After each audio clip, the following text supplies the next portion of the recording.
Merci de retrouver cette autre édition de l'entretien. Nous sommes à la Bourse des valeurs mobilières de l'Afrique centrale, la BVMAC, où nous recevons le directeur général Jean-Claude Ngba qui a accepté une invitation de la télévision panafricaine en ce début d'année 2021. Avec lui, nous ferons le point sur l'année 2020 ici à la BVMAC et nous allons aborder un événement hautement important. Il s'agit de la cotation des obligations 5,45% net 2020-2027 de la Banque de développement des États de l'Afrique centrale.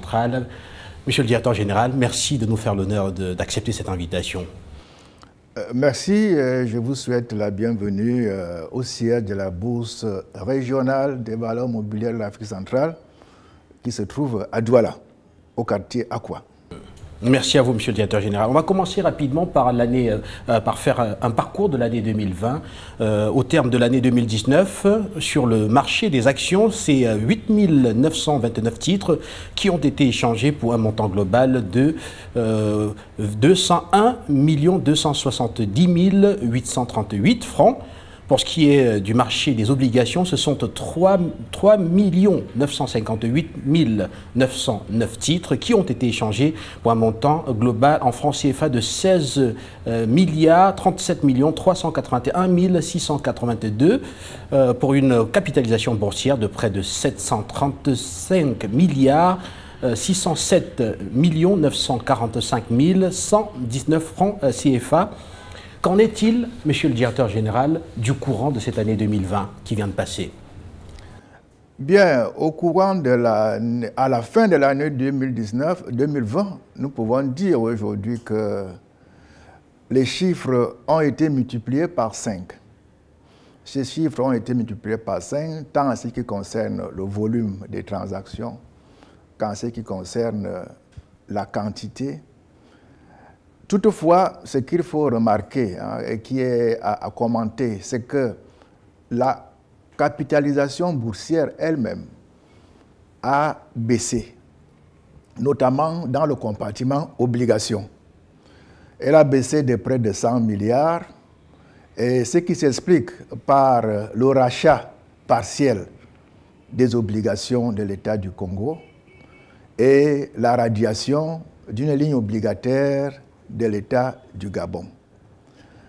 Mais vous comprenez bien que si notre bourse fonctionne avec deux compartiments, actions et obligations, et qu'il n'y a un seul compartiment qui donne beaucoup plus du dynamisme à la bourse, c'est-à-dire le compartiment obligations, il faut comprendre que comme ce compartiment obligations rassemble davantage les titres des États, il est à craindre que si les États ne se manifestent plus pour des émissions d'emprunts obligataires, nous devions avoir des difficultés, n'est-ce pas, à avoir de nouveaux produits sur le compartiment obligations. Parce que vous l'avez aussi rappelé, au niveau du compartiment actions, nous continuons à détenir les 4 actions qui ont été récupérées au moment de la fusion des deux bourses.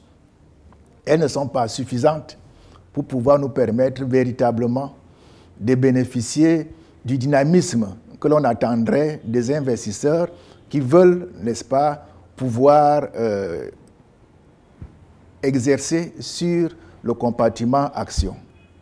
Donc, au total, le niveau des transactions a augmenté pendant l'exercice 2020.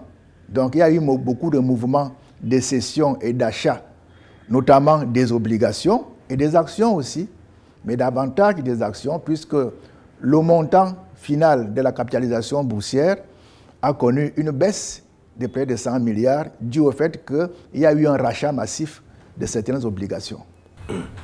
En début d'année, monsieur le directeur général, le leitmotiv, c'était une entrée, c'était de préparer le maximum d'entrées à la BVMAC, et puis il y a eu le Covid-19, et finalement très peu d'entrées. Est-ce que vous faites un lien ici entre le Covid-19 et ces entrées qui avaient été demandées? Bien évidemment, comme je l'ai dit au départ, la bourse, c'est le lieu de rencontre des entrepreneurs et des investisseurs. Les entrepreneurs viennent pour mobiliser les capitaux nécessaires au fonctionnement de leur croissance, de leurs activités. Les investisseurs cherchent à faire des placements de leur épargne. Donc, tous les deux mis ensemble, on assisterait donc à une croissance de l'économie. Alors, pendant l'exercice 2020, nous sommes à la première année après la fusion. Je rappelle que la fusion a été instruite par la conférence des chefs d'État de la CEMAC. Et au-delà de la fusion institutionnelle et physique des organes, il a été arrêté des mesures d'accompagnement. Parce qu'il faut bien que la bourse puisse fonctionner. Et la bourse, qui est le marché secondaire du marché financier, ne peut fonctionner grâce aux obligations, grâce aux actions que les entrepreneurs peuvent placer sur le compartiment du marché secondaire. Alors, en ce moment, l'annonce qui avait été faite pour introduire les sociétés relevant du portefeuille des États n'est pas encore complètement concrétisée. Nous avons une liste de 3 sociétés relevant du portefeuille de l'État de Guinée équatoriale, une liste de 4 sociétés provenant de l'État du Congo. Et au niveau du Cameroun, nous attendons la liste des sociétés que le gouvernement mettra à la disposition des investisseurs pour une introduction sur le marché financier. Donc, ces actions n'ont pas pu être concrétisées. Il était prévu qu'elles puissent avoir lieu en 2020.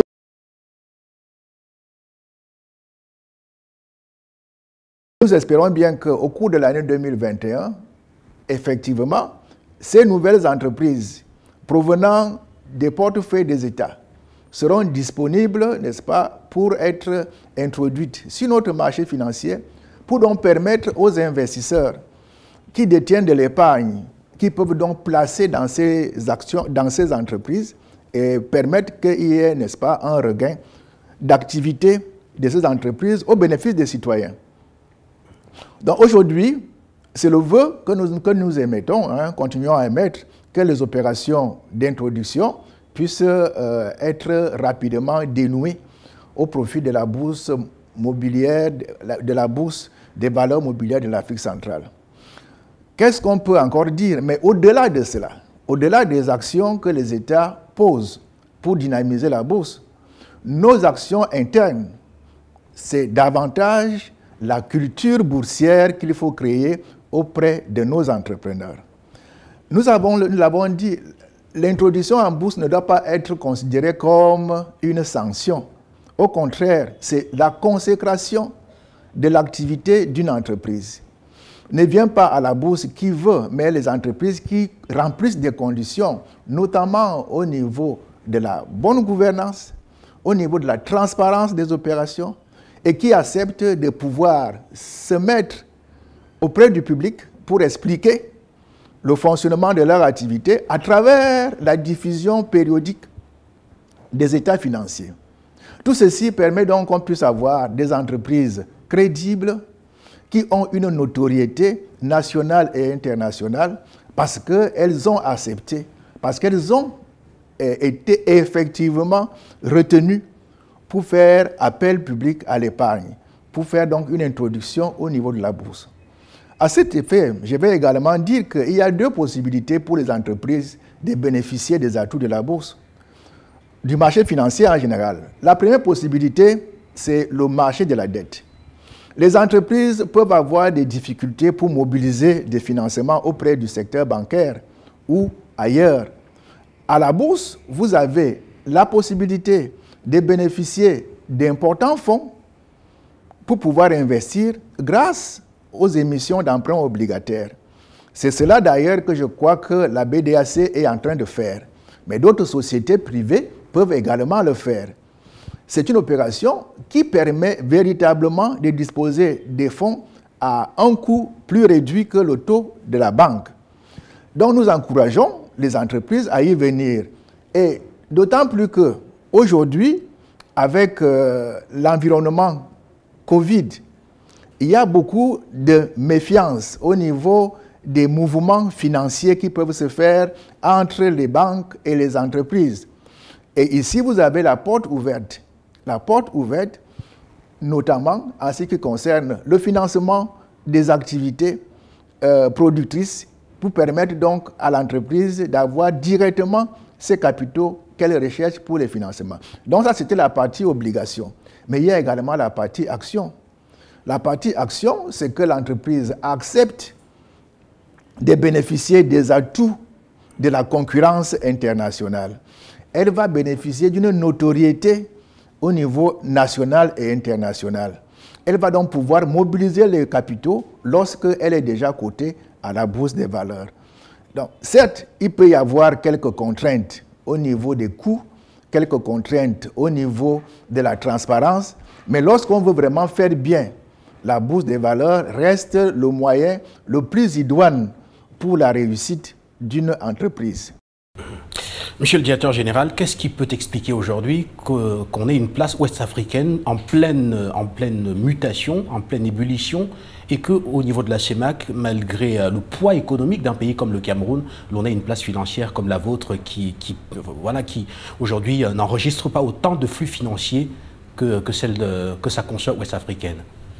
Votre question est très pertinente dans la mesure où effectivement, aujourd'hui, sur la bourse d'Abidjan, la bourse régionale des valeurs mobilières de l'Afrique de l'Ouest, vous avez plus d'une quarantaine d'actions qui sont cotées, avec plusieurs lignes obligataires, qui proviennent certes des États de l'Afrique de l'Ouest, mais également des entreprises privées et publiques de cette région.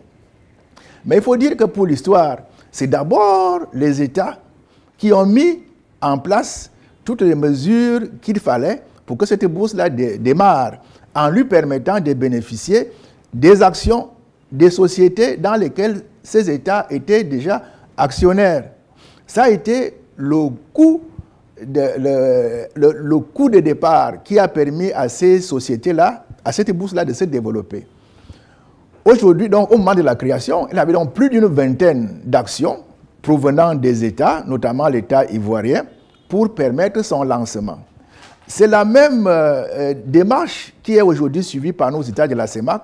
Comme je vous l'ai dit, ils ont décidé eux-mêmes de placer une bonne partie des actions dont ils disposent dans les sociétés, publiques ou privées, au niveau du marché pour dynamiser la bourse. Nous pensons que si cette opération se réalise effectivement, nous n'allons pas atteindre immédiatement le marché régional, mais nous allons commencer à faire un grand pas vers la dynamisation effective du marché financier régional. C'est la volonté des États qui doit être primordiale, qui doit être absolument indispensable pour qu'une bourse dans le continent africain, dans le contexte africain, pour qu'une bourse puisse se développer. Donc nous avons besoin de cet appui des États. Et dès que les sociétés les actions provenant des sociétés des États seront sur le marché, vous allez voir vous-même qu'il y aura un engouement des entreprises privées et publiques même de suivre le pas. Parce que la bourse, c'est normalement pour toute l'économie. Ce n'est pas seulement pour certains et pas pour d'autres, c'est pour véritablement sentir les mouvements de l'économie. Et on vous dit souvent que la bourse, c'est le baromètre de l'économie. On doit pouvoir, à travers la bourse, connaître l'état de santé de notre économie. Elle est régionale, elle est nationale. On doit pouvoir sentir à travers les actions qui sont sur le marché, on doit pouvoir voir l'évolution réelle de l'économie à cet effet. Vous avez évoqué un mot qui semble expliquer ce paradoxe d'entreprises qui ont besoin de financement, mais qui ne vont pas là où se trouvent les financements. Ce mot-là est le mot transparence. Comment pensez-vous convaincre justement les opérateurs économiques de la sous-région sur ce mot-là, de normaliser par exemple leur comptabilité, d'avoir, permettez l'expression, une seule comptabilité et de se montrer, de se révéler auprès des autres investisseurs de la sous-région, et de permettre ainsi que leur activité soit plus ou moins une activité qui séduise tout le monde? Bien, nous pensons que la première chose à faire, c'est la sensibilisation à la culture boursière. Nous avons malheureusement, depuis quelques années, constaté que cela était un obstacle à l'émergence véritable, n'est-ce pas, d'un marché financier. Il faut qu'on arrive à promouvoir la culture boursière auprès des acteurs économiques. Donc c'est d'abord les entreprises qui doivent être sensibilisées à la culture boursière. Qu'est-ce que la culture boursière? Qu'est-ce que la bourse peut apporter au développement de l'entreprise? Qu'est-ce que l'entreprise gagne, n'est-ce pas, au niveau de la bourse? Qu'est-ce que les actionnaires et les investisseurs gagnent au niveau de la bourse? Ce sont toutes ces questions qui doivent faire l'objet d'une grande campagne d'éducation de nos acteurs économiques. Je pense qu'une fois qu'on aura passé ce pas, nous allons effectivement, n'est-ce pas, franchir l'obstacle et pouvoir disposer véritablement des entreprises sur le marché boursier. Je vais vous prendre un exemple. Aujourd'hui, nous avons dans le pipe, nous avons en fait en progrès l'introduction boursière d'une entreprise du Cameroun. Cette entreprise boursière, cette entreprise, c'est la société La Régionale, que nous avons eu à accueillir dans nos murs, avec laquelle nous avons travaillé pour expliquer ce qu'était la bourse des valeurs et comment on pouvait lever les fonds, comment on pouvait être coté au niveau de la bourse. Nous avons été surpris nous-mêmes que la société, une fois qu'elle a reçu ces enseignements, elle se décide, ok, je remplis les conditions, je pense que je peux venir à la bourse. Et aujourd'hui, le régulateur qui est basé à Libreville, la COSUMAF, a déjà autorisé la régionale à pouvoir entrer, n'est-ce pas, sur le marché boursier à travers une introduction. Vous voyez, donc nous pensons que peut-être que ce défaut de culture boursière est vraiment un frein et il faut absolument le franchir. Mais cela se passe par beaucoup de travail qui ne peut pas avoir le résultat immédiat. Mais ça doit commencer tant au niveau des écoles, au niveau des universités, qu'au niveau, n'est-ce pas, des entreprises elles-mêmes, à travers des séminaires de formation, à travers une participation aux opérations de la bourse. Et nous pensons qu'à travers tout cela, nous aurons de nouvelles entrées, nous aurons de nouvelles entreprises qui vont évoluer vers les compartiments de la bourse, tant en ce qui est des obligations qu'en ce qui est des actions elles-mêmes. Alors, vous avez toujours plaidé pour une dynamisation du marché primaire afin qu'il y ait des répercussions sur le marché secondaire qu'est la BVMAC. Que pouvez-vous nous dire à ce jour? Est-ce qu'il y a eu des évolutions sur ce compartiment primaire? Vous avez raison. Là, juste pour rappeler à nos téléspectateurs qui ne se rappellent pas très bien que la bourse, le marché financier, c'est deux composantes. Hein. Il y a le marché primaire qui est celui de l'émission, qui se trouve donc géré, on peut le dire, par le régulateur. Au moment où il lance les opérations, il autorise les opérations. Là, on est dans le marché primaire, c'est entre les émetteurs et les investisseurs. Et maintenant, le marché secondaire, qui est celui que nous gérons ici, donc la bourse des valeurs, où on se retrouve avec, d'un côté, des investisseurs, dont les gens qui ont acquis des titres financiers, et d'autres investisseurs, ceux qui veulent acheter ces titres financiers parce qu'ils sont soumis à la vente ou à l'achat. Et donc tout ceci se passe à travers les sociétés de bourse. Il faut bien le savoir. C'est seules les sociétés de bourse qui peuvent permettre les transactions au niveau de la bourse. Donc, nous ne pouvons pas avoir des produits au niveau du marché secondaire si au niveau de l'émetteur, au niveau de l'émission, au niveau du marché primaire, il n'y a pas de mouvement. Alors aujourd'hui, au niveau du marché primaire, nous avons quand même enregistré 2 opérations importantes au cours de l'année 2020.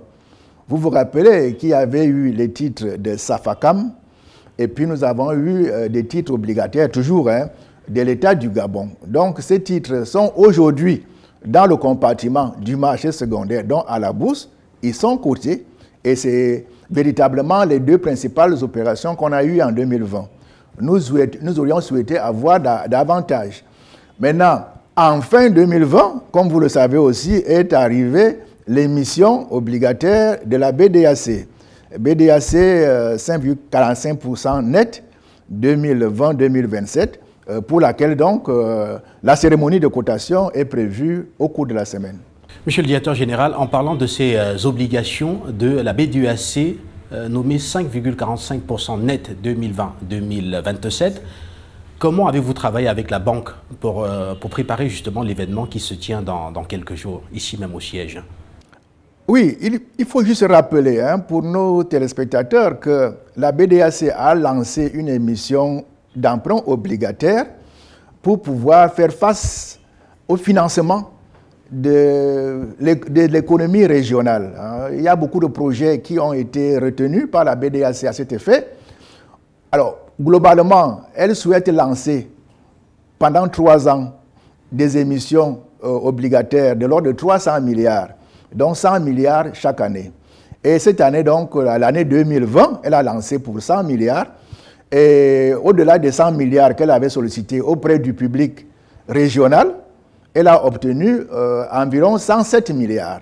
107 milliards, donc il y a eu souscription de cet emprunt, n'est-ce pas, de la BDAC. Et il était prévu que au bout d'un mois, ces titres puissent être donc admis à la cote, n'est-ce pas, permanente de la bourse des valeurs mobilières de l'Afrique centrale. Pourquoi admettre les valeurs à la cote? Là aussi, il y a une explication à donner. Lorsque un investisseur acquiert des titres sur le marché primaire, il ne peut pas les garder de façon indéfinie. Il peut avoir besoin de pouvoir les rendre liquides. Pour les rendre liquides, alors il passe par le marché secondaire. Il y a donc des transactions entre ceux qui ont des titres BDAC et ceux qui veulent acheter ces titres. Maintenant, ils vont le faire sur le marché secondaire à un cours qui sera fixé à travers les mouvements d'achat et de vente. Vous comprenez donc que pour nous, au niveau de la BVMAC, c'est un événement très important que nous célébrons comme si vous célébrez la naissance d'un enfant. Dans les foyers, lorsqu'un enfant naît, il y a une bonne cérémonie pour célébrer son arrivée, n'est-ce pas, à la vie. De même pour nous, l'arrivée d'une nouvelle valeur sur le compartiment obligataire de la BVMAC reste un mouvement important. Alors, dès le moment où nous allons procéder à la cotation de cette obligation, de ces obligations de la BDAC, elles vont donc être disponibles auprès du public qui souhaiterait maintenant les racheter. C'est cela, les transactions boursières qui vont se faire dès le moment où la valeur est admise à la cote. Donc, nous avons une plateforme informatique de très grande portée qui nous permet donc les lundis, les mercredis et les vendredis de procéder aux opérations d'achat et de vente des titres financiers. Donc, vous pouvez donc, si vous êtes détenteur d'obligations ou d'actions, vous vous présentez auprès de votre société de bourse et donnez les ordres d'achat ou de vente suivant le cas. Et ces opérations vont donc se dénouer au niveau de la bourse des valeurs mobilières de l'Afrique centrale. C'est donc cela que nous allons célébrer dans quelques jours. L'entrée, la naissance d'un enfant, n'est-ce pas, sur le compartiment boursier de l'Afrique centrale. La BDAC qui doit encore mobiliser 193 milliards pour être tout à fait complet avec l'engagement, le lancement initial de 300 milliards.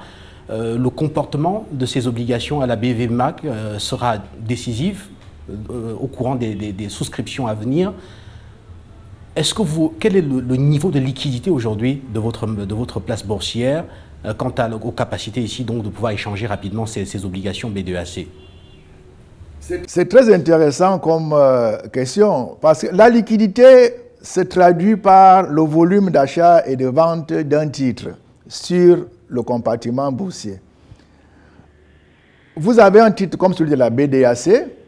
S'il y a beaucoup d'investisseurs qui veulent racheter ce titre, et s'il y a d'autres investisseurs qui veulent vendre le titre, en ce moment-là, on arrive à une bonne liquidité. Donc, tout dépend de la quantité de transactions qui peuvent être effectuées et aboutir pour un titre financier. Alors, c'est pour cela que pour aller au-delà des difficultés que peut connaître un investisseur qui dispose des titres et qui n'arrive pas à trouver en face un acheteur, nous avons donc dans le document que vous pourrez voir, vous pouvez consulter concernant cette opération qui a été admise par le comité d'admission de la BVMAC, il a été recommandé la mise en place d'un contrat de liquidité que la BDAC doit signer avec une société de bourse pour qu'on puisse dynamiser, n'est-ce pas, le titre BDAC, qu'il puisse le rendre plus dynamique, plus liquide, pour que, véritablement, lorsque vous avez un souci de vous séparer du titre, vous n'ayez pas de difficultés particulières à trouver de la liquidité auprès de quelqu'un d'autre qui veut le racheter. Voilà comment on peut parler de la liquidité de ce titre. Mais c'est qu'il faut dire que tant qu'on n'a pas suffisamment d'acteurs sur le marché, on ne peut pas véritablement avoir une bonne liquidité de tous les titres. Parce qu'il faut qu'on ait davantage d'acheteurs et davantage de vendeurs pour arriver à l'équilibre.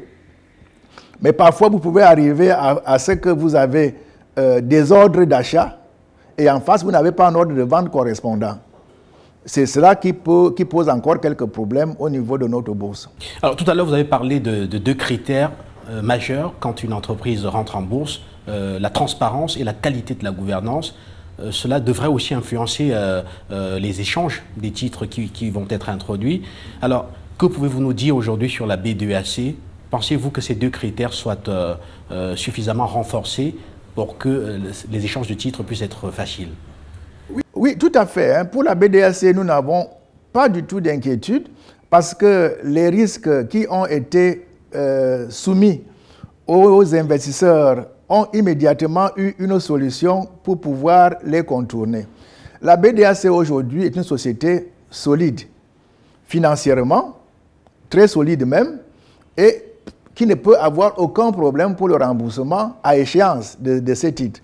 Mais cependant, il a été exigé, n'est-ce pas, l'ouverture d'un compte séquestre auprès de la Banque centrale, où mensuellement, la BDAC dépose une partie, n'est-ce pas, du montant du remboursement annuel attendu à l'échéance. Donc, de ce côté-là, il y a une garantie totale. Et puis maintenant, la BDAC, c'est une société qui a plus de 1000 milliards de capital. Dites-vous bien que si jamais la société elle-même connaîtrait un problème, les actionnaires répondraient immédiatement pour couvrir le problème. Donc, véritablement, nous n'avons pas un souci quant au remboursement à bonne date des échéances concernant cet emprunt de la BDAC. Il n'y en a pas du tout. Et le taux d'intérêt qui est proposé, qui est là, reste très intéressant pour les investisseurs. Parce que vous êtes quand même à 5,45% net pendant 7 ans. C'est un placement qui est sûr et rentable.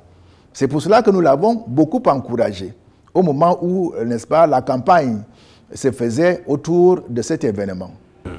Et voilà la cloche de marché qui va sonner ici au siège de la Bourse des valeurs mobilières de l'Afrique centrale dans quelques jours. Ce sera donc la cotation de ces obligations BDAC 5,45% net 2020 à 2027, monsieur le directeur général. On va sortir de cet entretien maintenant peut-être par un mot de vous vis-à-vis des investisseurs de la sous-région qui n'ont pas toujours intégré justement que la BVMAC ou alors que le marché financier d'Afrique centrale est le lieu où ils devraient venir se financer et aussi doper la qualité de leur gouvernance. Ben, comme nous l'avons dit, nous pensons qu'il est très important que nous puissions très rapidement amener la plupart des grands investisseurs, la plupart des grandes entreprises de notre région à maîtriser la culture de la bourse, qui nécessite, comme je vous l'ai dit, évidemment, quelques exercices de gouvernance. Bon, on est obligé à ce moment-là de disposer d'une seule comptabilité parce qu'il faut que les investisseurs qui ont placé leur épargne puissent avoir des données crédibles sur le fonctionnement de la société. La bourse a énormément d'atouts et il faudrait que les investisseurs de la sous-région puissent en profiter. Il n'est pas normal que nous continuions à traîner 3 sociétés ou 4 sociétés depuis une décennie. C'est le moment de prendre à corps, n'est-ce pas, la nécessité de développer nos affaires dans un cadre concurrentiel, dans un cadre qui nous garantit l'honorabilité, la crédibilité. Parce qu'une fois qu'on est entré dans la bourse, on fait partie des grandes entreprises. Les grandes entreprises sont celles qui sont cotées. Franchement, aujourd'hui, ça doit être le leitmotiv. Et nous sommes très heureux de savoir qu'aujourd'hui, Nous avons la Socapalm au Cameroun, nous avons Safacam au Cameroun, nous avons encore d'autres entreprises au Cameroun qui sont cotées. Donc la SMC et d'autres entreprises qui veulent venir.